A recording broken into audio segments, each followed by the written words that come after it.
Армысыздар, құрметті көрермендер және спорт сүйер қауым. Бүгін біз дзюдо күш пен дәлдік атты жобасының бірінші түсірілімін бастаймыз. Мен Асылбек Диас 10-шы В класс оқушысы, дзюдо күресімен айналысқаныма 6 жыл уақыт болды.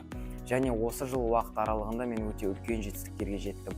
Оның бірі дзюдо күресінен спорт шеберіне үміткер атағы. Осы жобада біз дзюдо күресіндегі ең маңызды әдістердің техникасын меңгеретін боламыз. Бүгінгі тақырыбымыз дзюдо күресіндегі маңызды әдістерінің бірі таятоши әдісі. Таятоши әдісінің орындау үшін адамды ең бірінші тепе-теңдігін жою керек, және де жылдамдық және сапалы болу керек. Ендігі кезекте таятоши әдісін көрсетсек, ең бірінші қолымызды аспанға көтеріп, оң жақ аяғымызды бір сәттен кіреміз.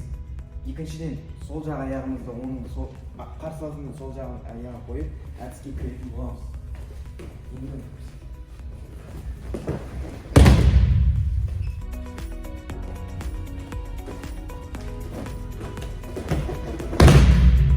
Бұл әдісті істеу үшін ең алғаш жылдамдық пен дәлдік керек. Құрметті көрермендер, бүгін біз дзюдо күресіндегі ең маңызды әдістерінің бірі таятоши әдісін меңгерудің алғашқы қадамдарын жасадық. Келесі түсірілімде басқа да әдістерінен бөлісетін боламын. Дзюдоны үйрену бұл өзіңді жетілдірудің тамаша жолы. Бізбен бірге болыңыздар.